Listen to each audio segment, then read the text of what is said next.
రంగారెడ్డి జిల్లా కోహిల్ మండలం దిగ్వాల్ గ్రామంలో జరిగిన గ్రామ పంచాయతీ ఎన్నికల్లో కాంగ్రెస్ పార్టీ బలపరిచిన సర్పంచ్ అభ్యర్థి మహమ్మద్ అహ్మద్ అలీ ఘన విజయం సాధించారు. ఆయనతో పాటు ఉప సర్పంచ్ గా వెంకటరెడ్డి ఎన్నిక కావడంతో కాంగ్రెస్ శ్రేణుల్లో ఉత్సాహం వెలువరిసింది. గ్రామంలోని 12 మంది వార్డు మెంబర్లు కూడా కాంగ్రెస్ మద్దతుతో గెలుపొందారు. ఫలితాలు వెలువడిన అనంతరం గ్రామంలో సంబరాలు అంబరాన్ని తాకాయి. పార్టీ నాయకులు, కార్యకర్తలు, గ్రామ ప్రజలు కలిసి విజయోత్సవాలు నిర్వహించారు. ఈ సందర్భంగా నూతన సర్పంచ్ మహమ్మద్ అహ్మద్ అలీ మాట్లాడుతూ తనపై నమ్మకం ఉంచి గెలిపించిన గ్రామ ప్రజలందరికీ కృతజ్ఞతలు తెలిపారు. గ్రామ అభివృద్ధి తన ప్రధాన లక్ష్యమని, అందరి సహకారంతో దిగ్వాల్ గ్రామాన్ని అన్ని రంగాల్లో ముందుకు తీసుకెళ్తామని చెప్పారు.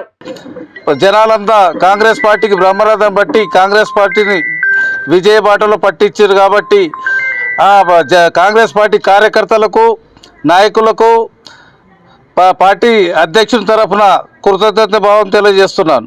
ఎందుకంటే ఈ కాంగ్రెస్ పార్టీ ఏం చేసిందనేది ఈరోజు జనాలు చూపించారు.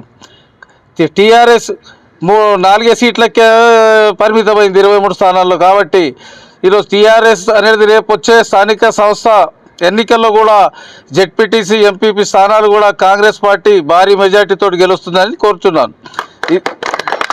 ఈరోజు ఏదైతే రేవంత్ రెడ్డి చేసిన పథకాలు ఉన్నాయో, బియ్యం కానీ, బస్ ఫ్రీ కానీ, కరెంట్ ఫ్రీ కానీ, మరియు ప్రతి సంక్షేమ పథకాలు కూడా ప్రజలకు లబ్ధి కుదురుతుందని ప్రజలు కూడా ఈరోజు కాంగ్రెస్ పార్టీ తరఫున మొగ్గు చూపిస్తున్నారు. కాబట్టి రేవంత్ రెడ్డి గారి నాయకత్వంలో మేమందరం పనిచేయడానికి సిద్ధంగా ఉన్నాము.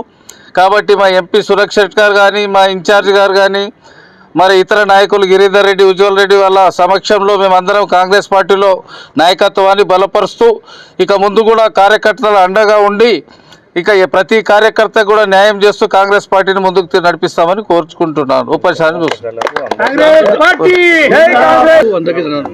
గ్రామ ప్రజలు ప్రతి గ్రామంలో కూడా గెలిపించిన గ్రామ ప్రజలకు కృతజ్ఞతలు తెలుపుతున్నాను. జై కాంగ్రెస్. అంటే కూడా ఇప్పుడు గతంలో మన కాంగ్రెస్ సర్పంచులు లేరు కాబట్టి కొద్దిగా కుంటుబడి ఉన్నది. ఇప్పుడు వచ్చిన మన ప్రభుత్వం ఉంది కాబట్టి ప్రతి గ్రామంలో సర్పంచులను తీసుకొని ప్రతి గ్రామానికి కూడా అభివృద్ధి బాటలో నడిపిస్తామని కోరుకుంటూ ఉపన్యాసాన్ని ముగిస్తున్నాను. జై కాంగ్రెస్.